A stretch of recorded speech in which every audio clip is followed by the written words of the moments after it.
Welcome to the Big Book Roundtable and the RICO 12 family of recovery resources targeted at people from all backgrounds, faiths, and places dealing with addictions of all varieties.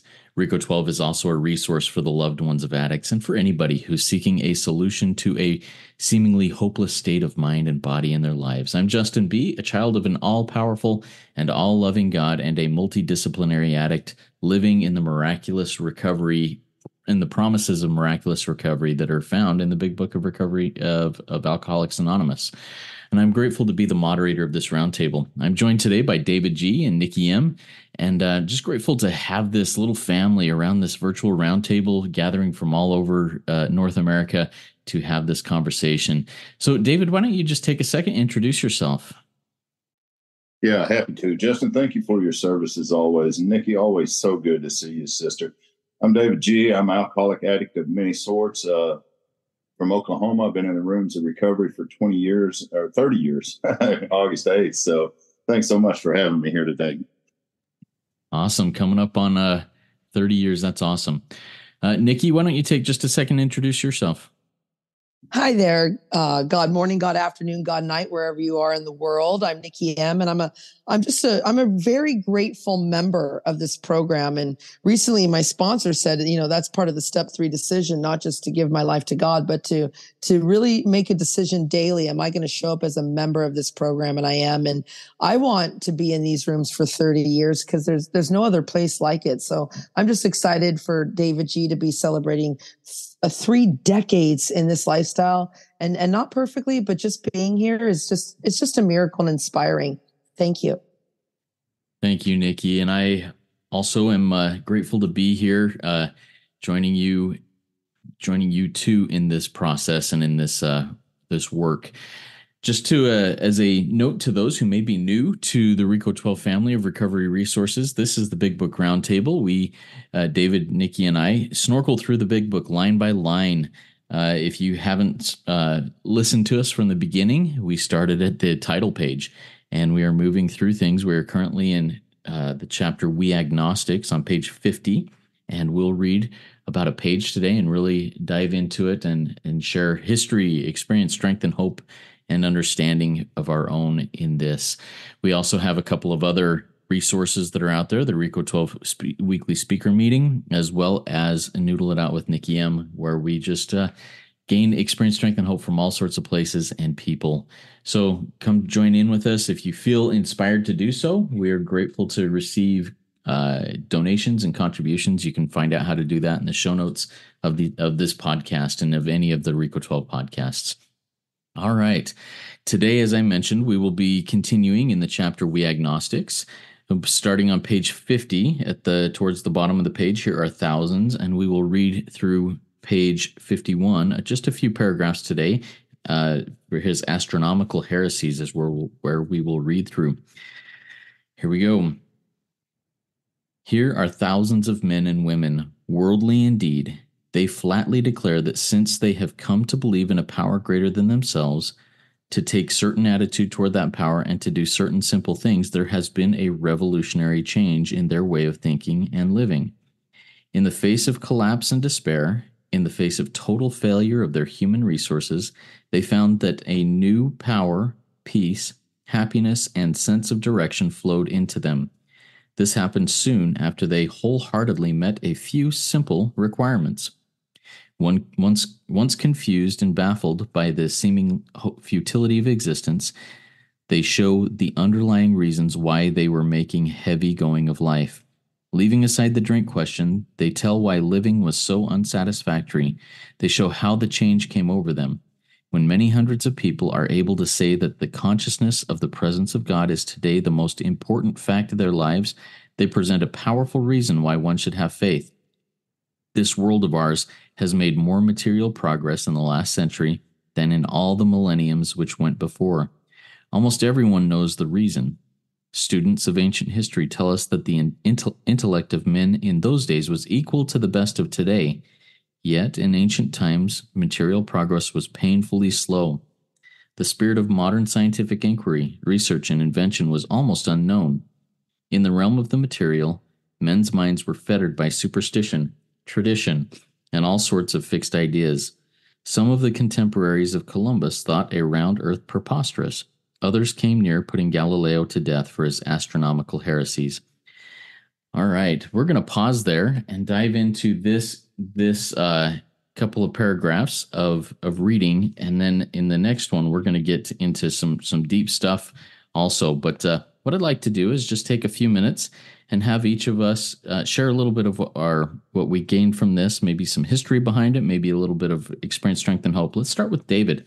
David, why don't you start off and share a little bit about what we've read here? Yeah, absolutely, Justin. And again, thank you so much for your service here.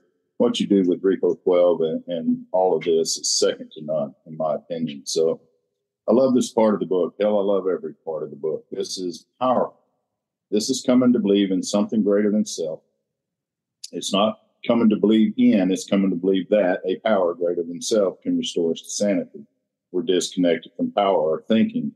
Self, the self that we will be learning so much about in these next few pages all the way through the rest of this book, it just really begins to open up. And it starts right here. You know, they flatly declare that since they have come to believe in a power greater than themselves, step 2, to take a certain attitude toward that power, step 3, and to do certain simple things, steps 4 through 12. If you've done that, then there will be a revolutionary change in your way of living and thinking. And when my thinking is changed, my living is changed. You know, every action is born in thought. And, you know, like I shared on the last episode, I found myself in a bad place so many times. And every time I come back through this process, I always get on the other side of that. But the key finally became to me is how do I stay up on the other side of that?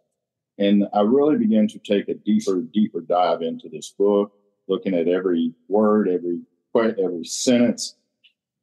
And it started with a group that I believe they were from Canada. They were called the Golden Slipper Group. And the reason that they were called that is because they all kept slipping and they were dying. And so what they decided to do was to start taking a look at every word, every sentence, everything in the book. And it said, stop and pray. They stopped and prayed. Everything it said to do, they did. And as a result, what happened is they began to recover. And what Justin read after where I stopped, it says, in the face of collapse and despair, we know that that's the first half of step 1 from what we've seen in this book. In the face of total failure of their human resources, my sponsor, the meetings, all the things that I must have, but it's not enough to restore me to sanity and keep me there. That's the second half of step 1 to me, that our lives have become unmanageable. Not because of who the manager is and all this stuff like this I hear, but because I've lost connection with this power and I can't seem to get it back. But if I've done these things that I mentioned in these steps, look at these beautiful, beautiful promises. And this is what I'm living in today as a result. A new power. It's not that I didn't have power. It's just I needed new power. I needed peace. I needed happiness. I needed direction. And I needed it to flow. And the book says it will flow into us. Man, that's so powerful. It's going to tell us that again over on page 85. But this soon happened. This happened soon after we wholeheartedly, not half-assedly, wholeheartedly met a few simple requirements. That's steps 3 through 12. Once confused by a baffled and seeming futility of existence, that's step 1. They show the underlying reasons why they were making heavy going of life. Leaving aside the drink question, the acting out question, the eating question, the relationship, the men, the whatever. I asked my guys this question. Leave all of that aside and tell me why you were making such a heavy going of life. And not one of them can answer that question. And you see, they tell why living wasn't satisfactory. That's half of step 1 as well. Because we don't know it's self is what's defeating us. We think it's the lust. We think it's the food. We think it's the men, the women. We think it's the drugs, the alcohol. It's none of that. It's the things that set us up to take that in order to try to keep some kind of sanity going in our life. I love how the book says they show how the change came over them. I tell guys all the time, you know, I told my sponsor, do this. That don't impress me at all. My book says show how the change came over, not tell. And when many hundreds of people are able to say that the consciousness of the presence of God today is the most important fact in their life, they present a powerful reason why one should have faith. Today, that is the most important relationship in my life. And I would have told you that before, but I didn't wholeheartedly mean that with my heart. I wanted to get some knowledge behind me so I could run out to the world and talk all this beautiful bullshit. But I wasn't living by any of it. I mean, some of it, but not most of it. But I can tell you today, my conception the last time I went back through this work completely changed. I became all in with Christ. And if that pisses you off, there's an inventory process. Put my name in the first column, write about the second, and go right through the process, because that's just the way it is. I tried everything. I tried Buddhism. I tried Hinduism. I tried Native American stuff. And not that I still don't practice some of that, but it is not my source today. I can tell you that today, since I've made that decision, I've taken that leap of faith. Nothing has rattled me since. Nothing. I mean, I've got more energy than I've ever had. I'm more humble in situations. My efficiency at my work has changed tremendously. My marriage is at my top priority. I mean, everything in life has changed. But what you read there toward the end, and I'll close with this and jump down to where it says, almost everyone knows the reason. Well, the question becomes, do I? Students of ancient history tell us that the intellect, that's the problem of those men in those days, was the best, equal to the best of the day. But material progress was painfully slow. Why?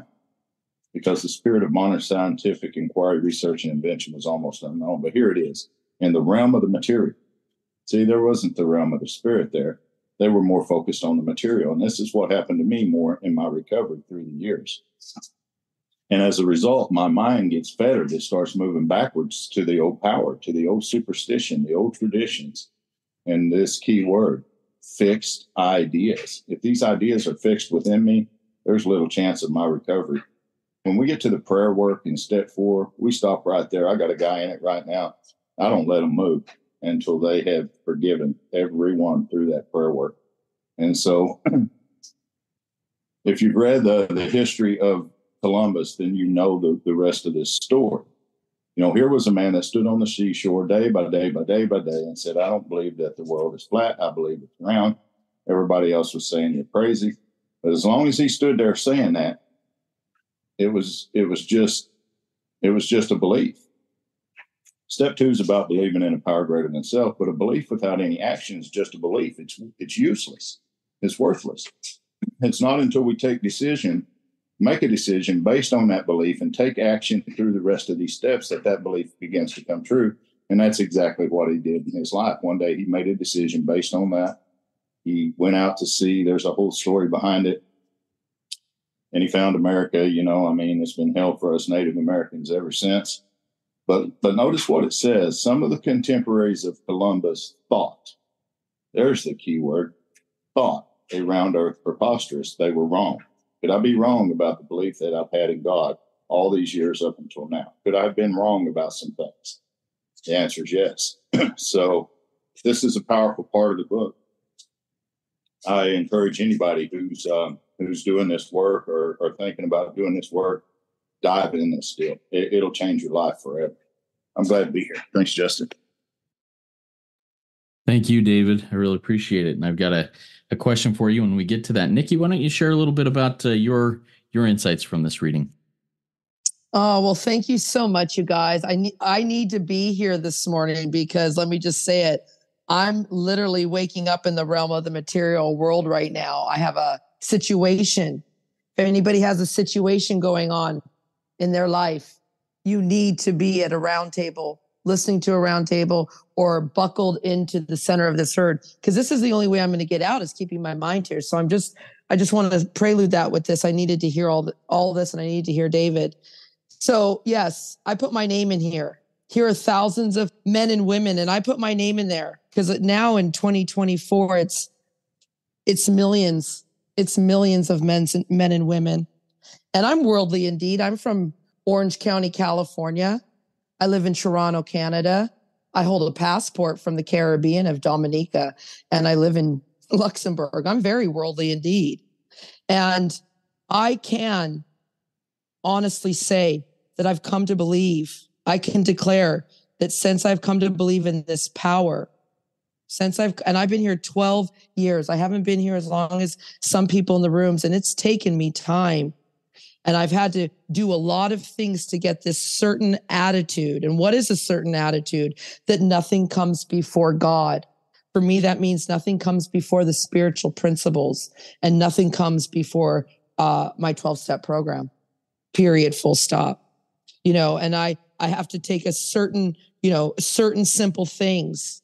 My line out says I have to work this program with no half measures. See, I introduced myself today as a member. What does that mean? I have to follow the instructions of my big book. See, if I'm a member of a church or if I'm a member of an organization, I'm going to follow those things that they do. But I need to follow the things in my book.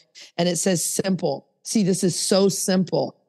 Last week when we were recording, there's simple things I didn't do. I didn't wake up and smash the idea like anybody else. And I don't even know what I said on last week's recording because I've got this situation in my life that literally is consuming, but I still show up and do these simple things. And just being here this morning and recording, I've already have a revolutionary change in my attitude this morning. And that's been, it's 10 a.m. here in Toronto, Canada. And I woke up really great. But every day I have to have a revolutionary change. This is like, they say smash the idea. They say destruction of self. They say revolutionary change. This is real radical. Why? Because I'm beyond human aid. I have to have this way, as David said, in my thinking, which leads to, my actions, and I am collapsed in despair of everything. Even my book's not going to help me, you guys. When I'm in Luxembourg, you guys know some of my life. When I'm in Luxembourg, I'm not buckled in my program. I'm in the middle with cows and my boyfriend. Okay. And nothing is going to help me. I need this power. There's no human resources. Today, I was speaking to a fellow who reaches out to me, trying to help him sharpen his mind with this book. He went back to the human resources. He was just at the Center for Mental Health and Addiction. I said, that didn't work for you. Back into something else. It didn't work. This is really radical. I'm total failure of human resources. Please, everybody, go deep. There's nothing on the planet, including my book, my sponsor, that's going to help me. I need this power. I need this power. I need this peace. I need this sense of direction that flows into me when I keep my mind on these things. And I love the way the book uses adjectives wholeheartedly. Earlier in the book, we read enthusiastically. I mean, these are key words. Are you doing these things every day? Because this is an everyday thing, no half measures. And what are the few simple requirements? Well, David broke them down into specific steps. I'm just going to say, follow the recipe, which is all 12 steps, all day, every day. Because I was confused and baffled by life. I was like, why am I here? I literally laid in my bed where I'm sitting right now doing this podcast years ago and cried, alienation, come and get me. These humans don't get me. They don't know me. I'm confused and baffled about why I exist. What am I doing here? And then I love this, what David said, like, why is my living so unsatisfactory? Well, because I'm just busy with no purpose, blotting out the consciousness of my existence, scoping out the room, looking at whose husband I can steal in that moment. My disease gets real weird. Okay. And then I love this because this is me right now and I have to remember it. And this is why we don't leave the rooms, everybody, because I need to be reminded, because I know this, but I needed to hear it today, that the presence of God today, this minute, is the most important fact of my life. Full stop. Not my house, not the situation that's eating my soul right now, not my children, not my government. See, God, being responsible, being accountable. And David said it, forgiving, because I cannot forgive these people right now, David and Justin, who are eating my soul. I can't do it, but I'm going to keep asking for the willingness until it comes, because you said it's all about faith. I have to do this. Now, in the next paragraph, this is really cool, because I wrote fake news. See, I believe the earth is flat. And I do not believe that in the last century we're the smartest people, because I've seen things with my eyes. And thank you, God, the internet is also one of my addictions, but it's also one of my absolute freedoms, because I've learned so much through it, that the world we're living in, if we think this is modern technology and we're the only people who've lived for millions of years, you can have your belief. Consciousness of my belief has come to me through working this program. So I need to remember that this material world, where we are, I mean, look at the buildings today, you guys, and look at them from 200 years ago. Don't tell me this is modern stuff, okay? If you're into architecture, we'll have a talk later, message me. But long story short, I used to live in a material world. See, I've entered the spirit world, and I need to remember that all my fixed ideas, all these things, it's all crap.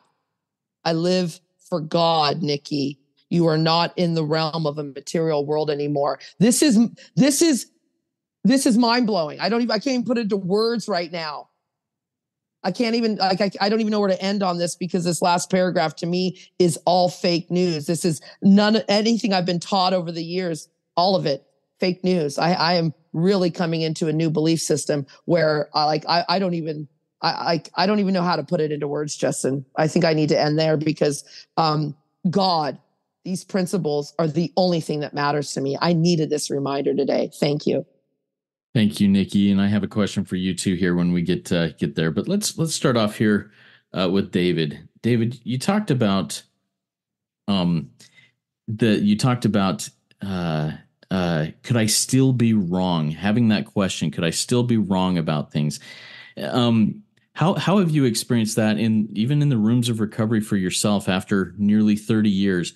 Are you in a place where you can still say, I could still be wrong. There's still more to learn. And if so, tell us about that process of being willing to believe that there's more to learn. Yeah, absolutely. I'm still in that place. I mean, no man knows all there is to know whenever it comes to God. My sponsor tells me all the time, David, if you're going to change, it needs to be on new. It needs to be founded on new information. And I really didn't know what that meant. And he says, you're very skilled, you're very versed in the big book, probably more than I am. He said, but where are you at with any books outside of that book that talk about God? And, I have to honestly say, not many, not many at all.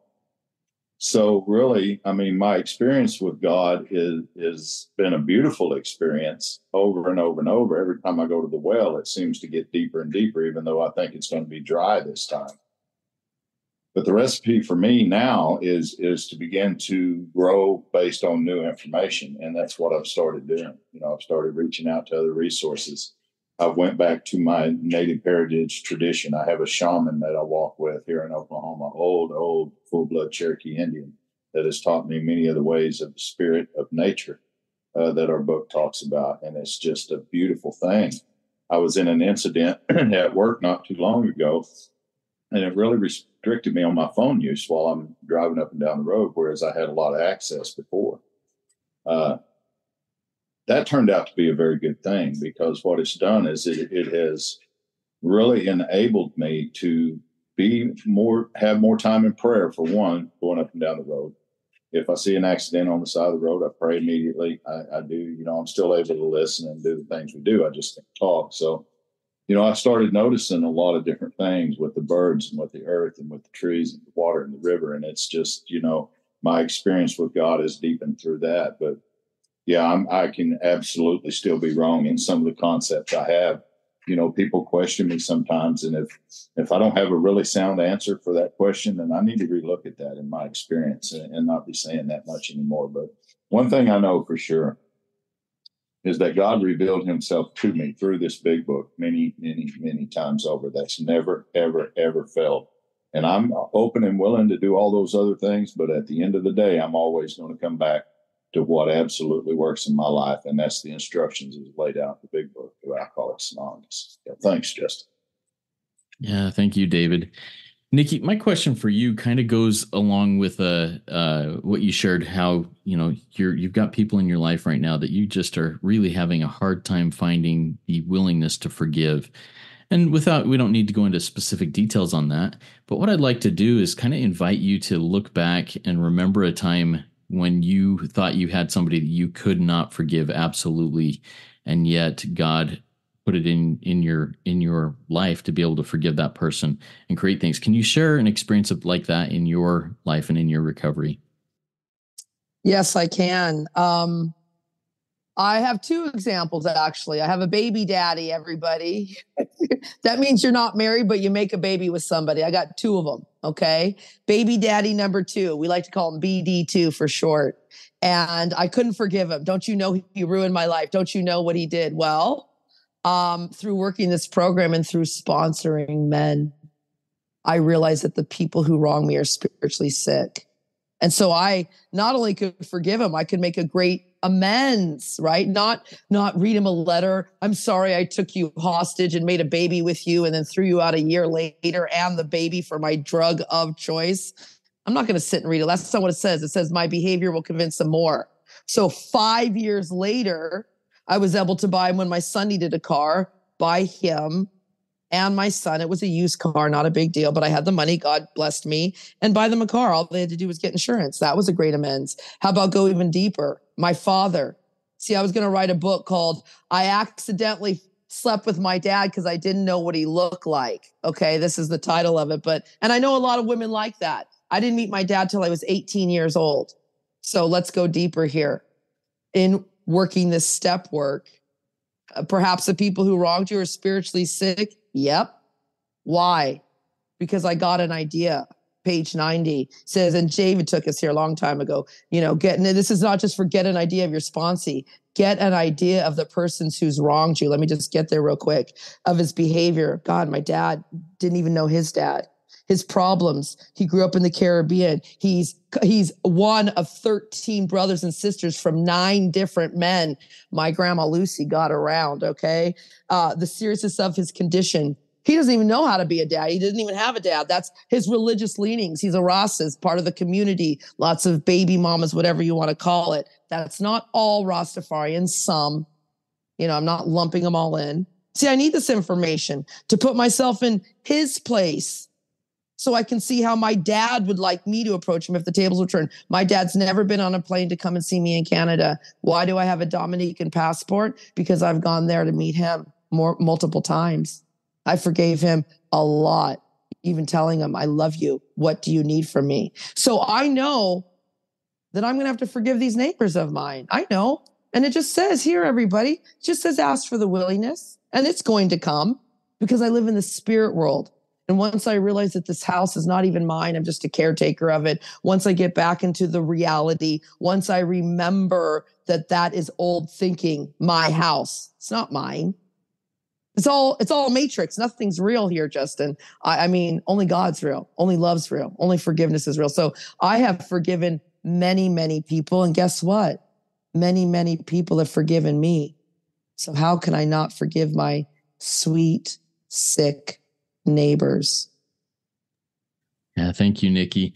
As we go into the takeaways portion of this conversation here, this roundtable conversation, I want to jump in and share my takeaway first this time.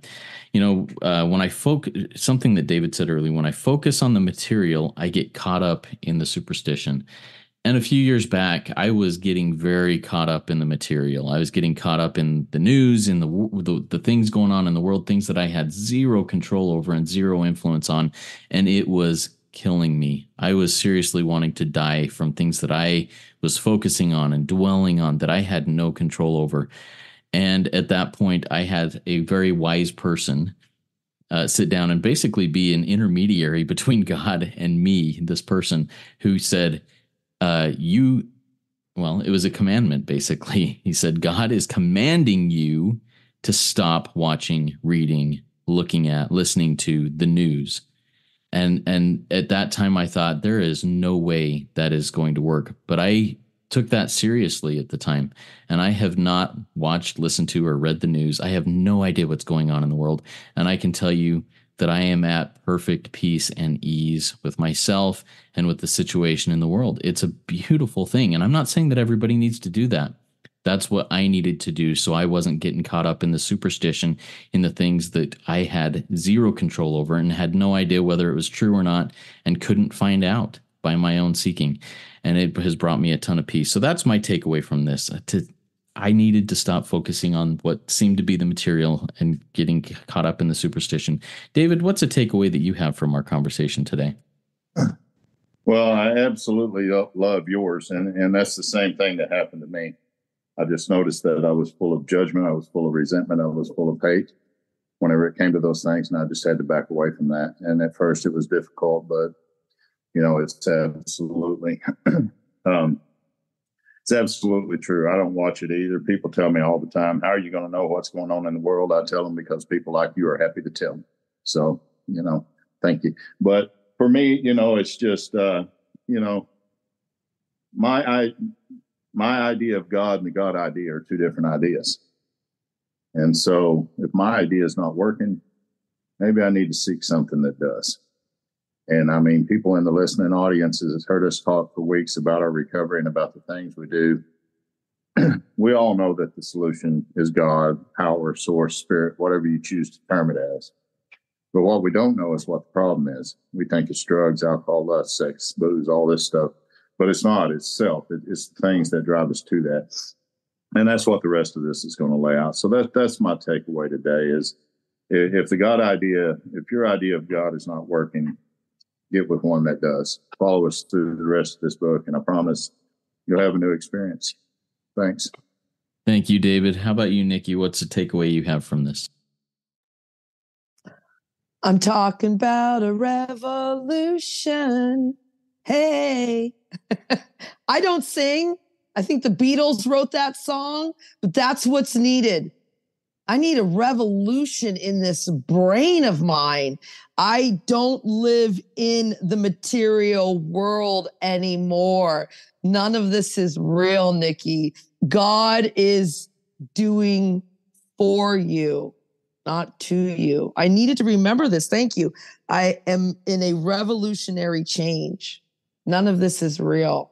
I only live in a spirit world, the realm of the material. The news, it's all fake. All of it's fake. Only love is real. Can we just end this thing with the Beatles somehow, Justin? if I could get permission for that, absolutely. Just don't want to get in trouble for it. Good stuff. But everybody, come join with us in the fellowship of the Spirit. Be trudge buddies with us as we trudge this adventurous and amazing road of happy destiny. Stick around and work it because you are worth it.